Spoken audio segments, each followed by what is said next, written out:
Hey everybody, I'm Frozen and thanks for joining me. So today I wanted to answer more and more of your questions from the AT through hike. So let's just get started.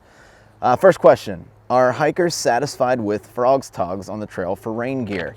To be honest, I didn't see a lot of people with Frogg Toggs. I know Gary used it back last year in 2018 and he ended up switching to a Helium 2 just because it was a little bit more durable. But then other people like Jupiter, he has just completely sworn by Frogg Toggs because he says it's the only rain jacket that keeps him dry. So, you really gotta try it out. I have no experience with it, but if Jupiter's recommending it, he's been in some crazy weather before, and I would kind of trust his judgment. Gary used it for years as well and never had a problem with it. He just said he wanted something more durable for the AT. So, take that information as you will. Is there a chance you could put together a chart, so to speak, of breakdown of nights in hammock, shelter, hostels, and hotels? Also, Neuro and 0 days off. Yeah, so I threw it in a Google spreadsheet. Check down in the description box of this video, and you will all have access to that if that's something that interests you. Keep in mind, though, for those that don't know, I did vlog my hike, so I have a lot more town stops than your average person. In Virginia, you have an unbelievable shot of the James River. I believe it's coming up out of Glasgow. Is that achievable in about 10 days? So yes, it's very achievable in 10 days. It's actually 9.6 miles round trip, and the overlook that you're talking about is called the Big Rocky Row Overlook. It starts at mile 786.7, and the top of that peak, the overlook, is 791.5. So it's definitely an awesome hike. Plus, in the middle of that, there is a shelter that you could stay at. Plenty of spaces for tents and hammocks alike. Have you had trouble readjusting to eating normal portions? Some of the meals you showed in towns blew my mind. 2 whole pizzas, is it hard to get back to normal? So hiker hunger is definitely a real thing. I didn't know what to expect when it came to that, and yeah, I could really put away some food. Since getting off the trail, it's definitely calmed down a lot, though I just find myself snacking an unbelievable amount. I'm actually 9 pounds heavier than what my normal average weight is, but I attribute a lot of that to being in physical therapy this past month. I finally got out last week, so I'm kind of ready to start easing into the hiking again. But, I'm not doing anything. I'm just sitting around in my butt all day. So yes, to answer your question, it is a little hard to get back to normal. Okay, so this next question I've got asked quite a few times in the past couple months. It's about the ZPak Arc Haul. Would I still recommend it? And the answer is for sure I'd still recommend it. It's a very comfortable pack. I'm just trying out some new backpacks, so I have something to compare it for. Right now, I'm kind of leaning toward just using light AF packs, but you never know. I may revisit the ZPak Arc Haul at a later date. If it helps you, I haven't sold my Arc Haul yet. If I was really thinking about just never using again, I would have sold it already. So, it's still a great pack. It just needs, some stuff to it. It needs a new carbon stay and definitely needs a new hip belt on it. Any plans for Trail Magic in 2020 in Pennsylvania? So that's a great question. So if you watched last week's video where I talk about the proposal that I wanted to bring to the 2020 AT through hiker vloggers out there, kind of giving them access to me, and we're going to be kind of collaborating on that. I will be using that in conjunction with the Trail Magic. So yes, you will see me out next year in 2020 providing Trail Magic, but more than likely, because of my work situation, being new employee and all, I don't have a lot of PTO, so it will more than likely just be like a one-night trip, like a kind of a weekend kind of thing.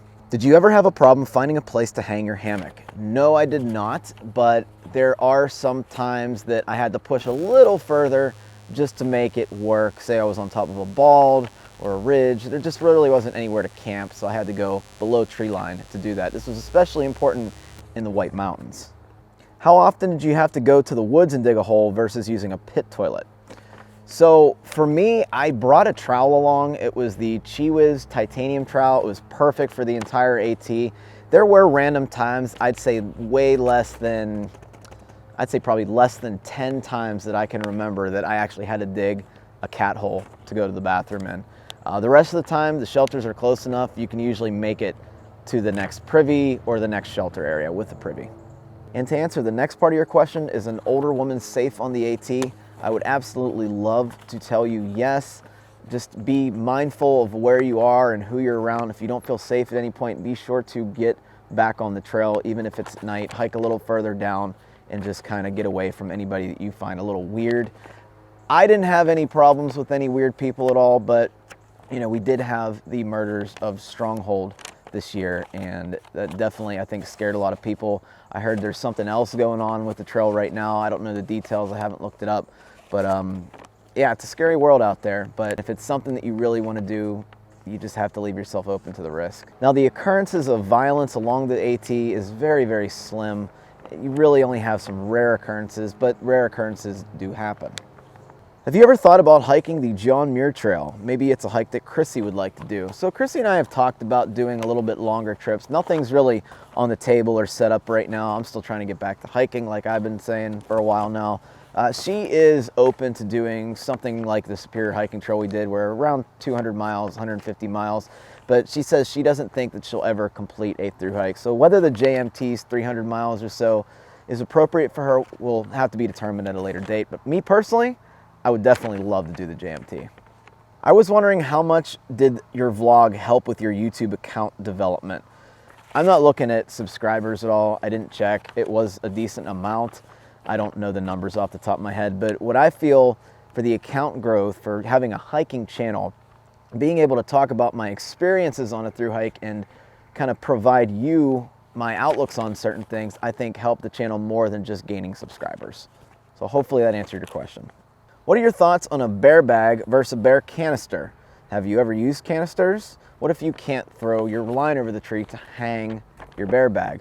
So a couple things in that. I personally have never used a canister. I'm more than likely in the next couple years going to have to get a canister so I can do some trips in certain areas that I have planned. As far as you not being able to throw your line, you can still use a food bag, but check out the Zpacks. It is bear proof. Make sure you're getting the right model. There's also one that's just rodent proof. You want the bear proof one, and what you're able to do is you're able to wrap it around the tree and just make a square knot and tie it off. The bear can scratch at it all at once, and it's been proven that it's very, very bear resistant. I don't want to say it's bear proof, because a couple years ago along the Appalachian Trail, a bear actually did manage to get into the bear proof sack after a lot of trying. So yeah, if you don't want to carry a bear canister and you're not required to do so, I definitely wouldn't. Check out Zpacks though. How did you balance the dance of trekking poles and getting out your phone to film? Did you sometimes only hike with one pole, leaving a hand free? Did you double up with two poles in one hand while filming? Or did you just let the trekking pole hang while holding your phone with the same hand? So first off, let me say that I did not use any trekking pole wrist straps on my trekking poles. I take them off immediately. I don't think they work for the way that I personally hike. I know plenty of people that have them on and that works for them. So whatever works for you. Personally, I take both of my straps off, and what I do when I want to film is I just simply hold them with my left hand and outstretch my right hand like this, or if I'm holding a monopod, it will also be with the right hand, depending on kind of where the sun is too. So I might swap hands, but that's how I did that. Have you ever given thought to leaving the IT world and being a hiker guide? So America's job was really, really interesting to me, and I did check it out before I got back into the IT field and submitted my resume to a couple places. There's just nothing really around here, and I really wasn't ready to relocate just yet, but that is definitely something that I'd like to do once I have more experience under my belt. You and others have inspired me to hike the AT. Unfortunately, I'll need to wait until I retire at the age of 62, which is 8 years away. Any suggestions other than hiking and reading that I should do to be prepared? Also, I may be doing it alone. Is it safe for a single older woman? So I did cover if it's safe or not. The answer is yes, to an extent, but you still need to be mindful of what's going on around you. Keep going on hikes. Definitely read some books. I really recommend, and I just got it this week. I'm already on chapter 6. It's an amazing book. It's called The Free Outside. It's about a triple crowner who hiked the PCT, the CDT, and the AT all within one calendar year, and the stories that came out of that book are just incredible, and I really can't wait to read a little bit more about it. You mentioned a few times how the people and the generosity you encountered on the AT restored your faith in humanity. What would you say creates that kind of atmosphere out there, and what can we do to bring some of it back from the trail? So I think that stems from having people out there doing what they love to do. People love backpacking, whether they're section hiking, they're weekend hiking, or they're through hiking. And I think that they're just out there doing what they love and with no life distractions. So they're really relaxed, they're really open to new things, and I think they're just at peace. When you kind of get back into this world, you know, the social aspect of everything, and getting that job, that 9 to 5, it becomes just routine. It's just a routine every day, and you get sick of it. You know, I don't know how to convey what it's like to thru hike and just have that complete and absolute freedom out there. It's a really hard feeling to describe unless you've felt it before. But I just think that freedom creates a so much better stress-free atmosphere. How do you feel about the North Country Trail? Would you ever consider a section hike in PA from New York to Ohio? So I don't know a lot about the North Country Trail. I know it goes from North Dakota to New York, and there's a little connector for the Superior Hiking Trail somewhere on there, or at least they're building it. But I don't have a lot of experience. The only time I was actually on the NCT was very, very briefly on a winter overnight trip when I got to Minister Creek up in central Pennsylvania. And I really enjoyed the tiny, maybe 2-mile section that I was on.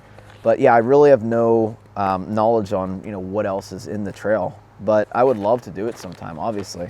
I would love to do pretty much every trail out there. What was your hiker number when you started, and what was it at the end? So when I started at Amicalola Falls State Park, it was 267, and then when I got to Baxter State Park, it was 47. I know the AT can change one's outlook and give you a new positive perspective on life. Do you feel yourself slowly regressing to your pre-AT self now that you are back home in the real world? I think it's funny how you said the real world. I look at this as just, you know, the daily grind, and out there is kind of the real world now, so it's really funny. I do not feel myself regressing back into my pre-AT self. I am just really happy, really relaxed, more social now, which is funny. I found myself talking to one of my coworkers that I've never met. I'm still meeting people and kind of getting to know everybody over there. But I just struck up a conversation, which I would really never do pre-AT Jason. And it's cool, it's really neat. So I think I'm coming out of my shell a little bit more. While I was on the trail, I realized that I shouldn't care what people think of me, and that was a big problem for me before the trail. I always cared what people thought, so I didn't talk to anyone. Now that I don't care, you know, if you don't like me, I really don't care. So yeah, it is what it is, but no, I don't feel any kind of self-regression at all. What service did you have for your phone that worked well? So I had Verizon Unlimited. I know I needed a lot of data while I was out there if I planned to upload on the trail, if I wasn't in a hostel or weather, so I did take that precaution. I found it worked extremely well even over AT&T. I think a lot of people on AT&T said they really didn't have a lot of signal until they got into the New England section where Verizon's kind of lacking. But after that, I found Verizon to be pretty good just the entire way up the trail on average. Now, you're not going to have a signal every night, but you will get a signal throughout, you know, each day, whether you're climbing a mountain or whatever. But when I got back, I actually went back to my old provider, which is Google Fi. It's a Google cell phone plan, and it works great. It's on T-Mobile, Sprint, and American Wireless, I believe. But if you're connected to Wi-Fi a lot and don't use a lot of data, I find it way better than Verizon just because of how cheap it is. There's a link in the description below next to this question with a $20 off discount code if you'd want to check it out. There's no contract, so you can cancel anytime. How do you deal with music selection for your videos without dealing with copyright issues? Any tips for someone who is thinking about getting into vlogging? So I use a music service called Epidemic Sounds. In fact, a lot of people use it. I believe Darwin, Dixie, Ivy Tat, me. There's probably 100 others out there. I recommend it, but you really have to be careful you're not using someone's signature song. There are plenty other music services out there. In fact, YouTube even has free music tracks in the Creator Studio that you can check out that you can use free of charge without any kind of copyright. Some of the songs require you to give like credit to the artist, but other than that, it's pretty much clean and clear.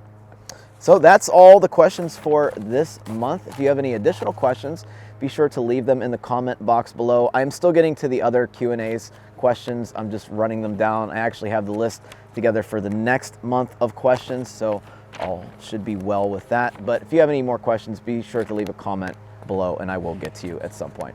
Thanks everybody for watching, and I'll see you on the trail.